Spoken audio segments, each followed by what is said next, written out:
There are radioactive secrets beneath the banks and waters of a North County creek that may be linked to a staggering number of cancers, illnesses, and birth defects. As the I-Team's Lisa Zigman reports tonight, in just 4 square miles, there are 3 reported cases of conjoined twins and cancer rates that one data expert says is statistically impossible. Lisa? Mike, this is all coming to light because a group of McClure North graduates started documenting how many of their peers were facing serious illnesses. The unanswered question is why? The inviting currents of Coldwater Creek, there's something very wrong, wind through miles of North County neighborhoods, parks, and schools. Why are all these people in North County sick? Carrying a legacy of nuclear waste. Roughly 15 people that I know of that I've found over the past couple of months. Just in this neighborhood? Just in this neighborhood. Karen Nickel, who has an autoimmune disease, can't believe how many of her classmates and childhood neighbors are getting sick. I don't want my kids or any other kids to end up like me. About 2 years ago, Janelle Wright and several of her class of '88 McClure North High School friends started wondering why so many of their peers were battling cancer. Where it got to be suspicious was when we had 2 friends that were diagnosed within a few months of each other with appendix cancer, and both people were told that that's a 1 in a million cancer. Wright, an accountant and former auditor, started collecting data from her classmates. Soon, peers from neighboring schools reached out too. On Facebook, this just took off like wildfire. People started reporting their cancers and then autoimmune diseases. At first, there were 30 cases. Within 2 months, she had data on 200. Now, her maps have 700 cases in 4 square miles, including 62 brain cancers, 27 cases of leukemia, 26 cases of lung cancer, 24 cases of multiple sclerosis, 15 cases of lymphoma, 10 cases of pancreatic cancer, and 3 cases of conjoined twins. Wright became equally alarmed when data showed some of her classmates' children had serious medical problems too. We're seeing odd things like several children have had to have their thyroids removed before they were 10 years old. Strange coincidence, or was something else at play? Another classmate is now a professor of statistics at Northwestern University, and she ran her own analysis. She says the likelihood of so many of her peers having cancer is 0.0000001, a statistical improbability. Connected by Facebook, high school, and illness, they made a startling discovery. The creek where they played as children carried a secret.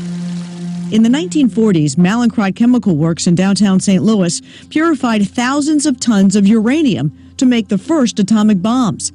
But the process also generated enormous amounts of radioactive waste. Citing national security, the government quietly ordered the material moved to North St. Louis County in 1947. 21 acres of airport land became a dumping site where a toxic mixture of uranium, thorium, and radium sat uncovered or in barrels. In the 60s, government documents noted contents from the rusting barrels were seeping into nearby Coldwater Creek. And by the 90s, the government confirmed unsafe levels of radioactive materials in the water. You're having to grasp this idea that there was something wrong that nobody knew about, our parents didn't know. Janelle and the 2,000 people now on her Coldwater Creek Facebook page wonder if, over the years, they breathed in radioactive dust that blew in from the dump or swallowed small amounts of toxic creek water. Just too surreal that this many people are sick. Janelle hopes she is wrong about the cancer and link to Coldwater Creek. Her greatest fear is that she is right. Based on the latest data, the Army Corps of Engineers reports there is no contamination threat to current homeowners. 30 people recently filed suit against Mallinckrodt and other companies. A spokesperson for Mallinckrodt said the company was not involved in the disposal or cleanup of the waste. Lisa, what about the Centers for Disease Control? Can they determine if there's a cancer cluster here? It's possible if they decide to get involved, and that's what this group ultimately wants. They want to have their data validated and to finally uncover the truth. Now, the stuff at Coldwater Creek, most of it has been cleaned up, but some of the same nuclear waste that contaminated Coldwater Creek ended up at the West Lake Landfill in Earth City. The landfill sits on a floodplain just 8 miles from a water intake station. And tomorrow night at 10, I'll look at the growing outrage regarding West Lake and why the EPA has yet to act. All right. The majority of St. Louisans who get their water from the Missouri River have most likely never heard of the West Lake Landfill, but they should. Since 1973, 8,000 tons of nuclear waste has been decaying at this landfill with no protective liner to separate it from groundwater. As frightened homeowners plead for help, I take an in-depth look at whether the EPA's latest assurances can be trusted. To understand the depths of concern, it's shameful. Shameful. Just look at the faces of those who wanted EPA officials to hear them. I am sicker than a dog. Autoimmune diseases, autism. Karen Nickel, who battles lupus, believes she too is sick because of the nuclear waste dumped here nearly 40 years ago. West Lake especially is a ticking time bomb right now. The origins of the waste date back to the Manhattan Project and the creation of the first atomic weapons. Enormous amounts of uranium were purified at Mallinckrodt Chemical Works in downtown St. Louis. The process generated piles of nuclear waste that the government sent to disposal sites near the airport. In the 70s, about 8,000 tons of uranium, thorium, and radium were dumped at West Lake. That stuff is sitting unprotected, not covered, no liner, no barrier. West Lake sits on a floodplain. That is why so many people who live and work near the landfill say everyone in the region should be concerned. 300,000 people get their drinking water from the intake at the Missouri River, 8 miles from here, and it flows in that direction. It's wet, there's high groundwater table, there's people nearby. It's really stupid. It's a stupid place for it. Bob Chris, a geochemist at Washington University, says few things are as absurd as burying this waste in a substandard landfill in a floodplain in an urban area.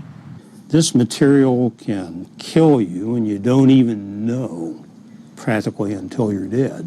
5 years ago, in 2008, the EPA decided to put a cap on the landfill and cover it with layers of clay, rock, and dirt. The problem, according to Chris, is that this stuff gets more toxic over time and that it lasts for billions of years.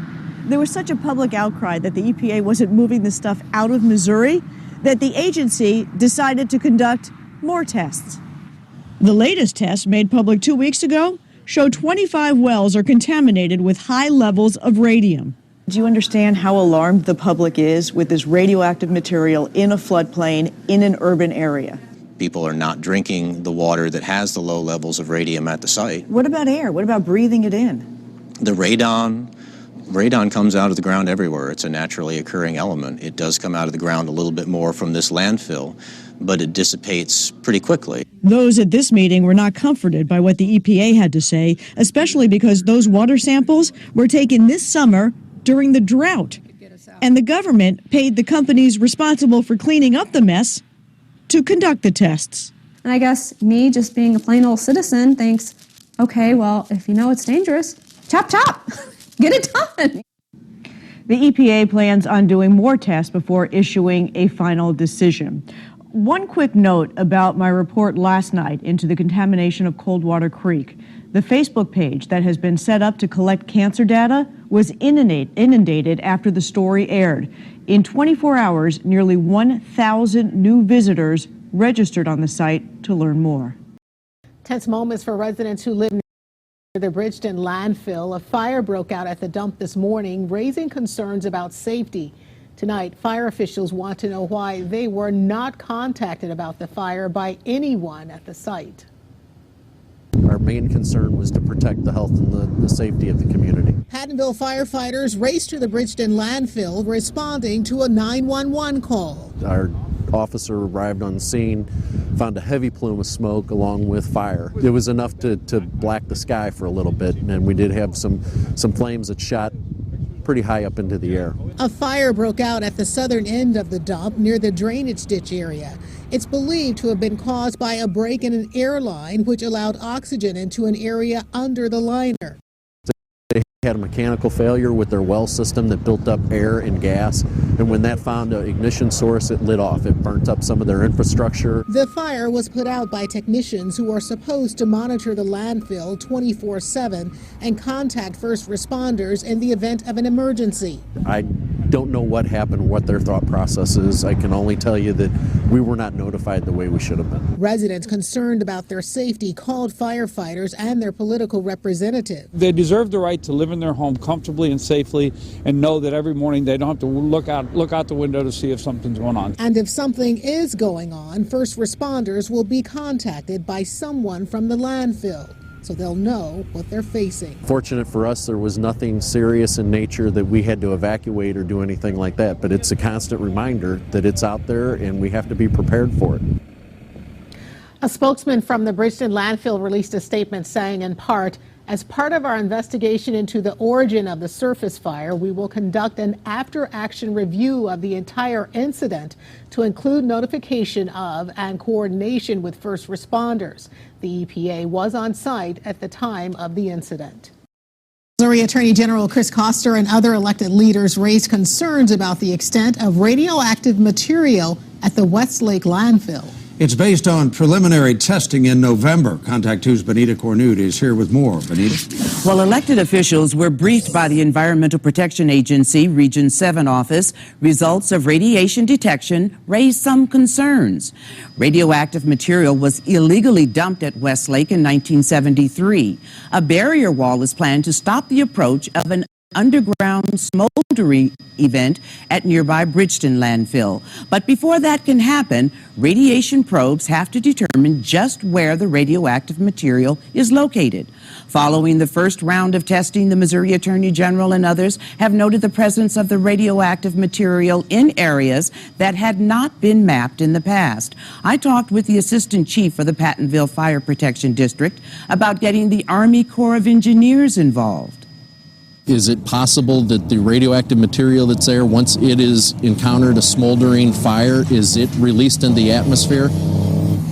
Our best guess is that yes, but we need the radiological experts to take a look and tell us what can truly happen if this reaches that point where that material is stored. Now, landfill owner Republic Services is paying for the testing. The EPA Region 7 director says the testing will be expanded promptly, but concern is growing that the pace of this process is just not fast enough. Shirley?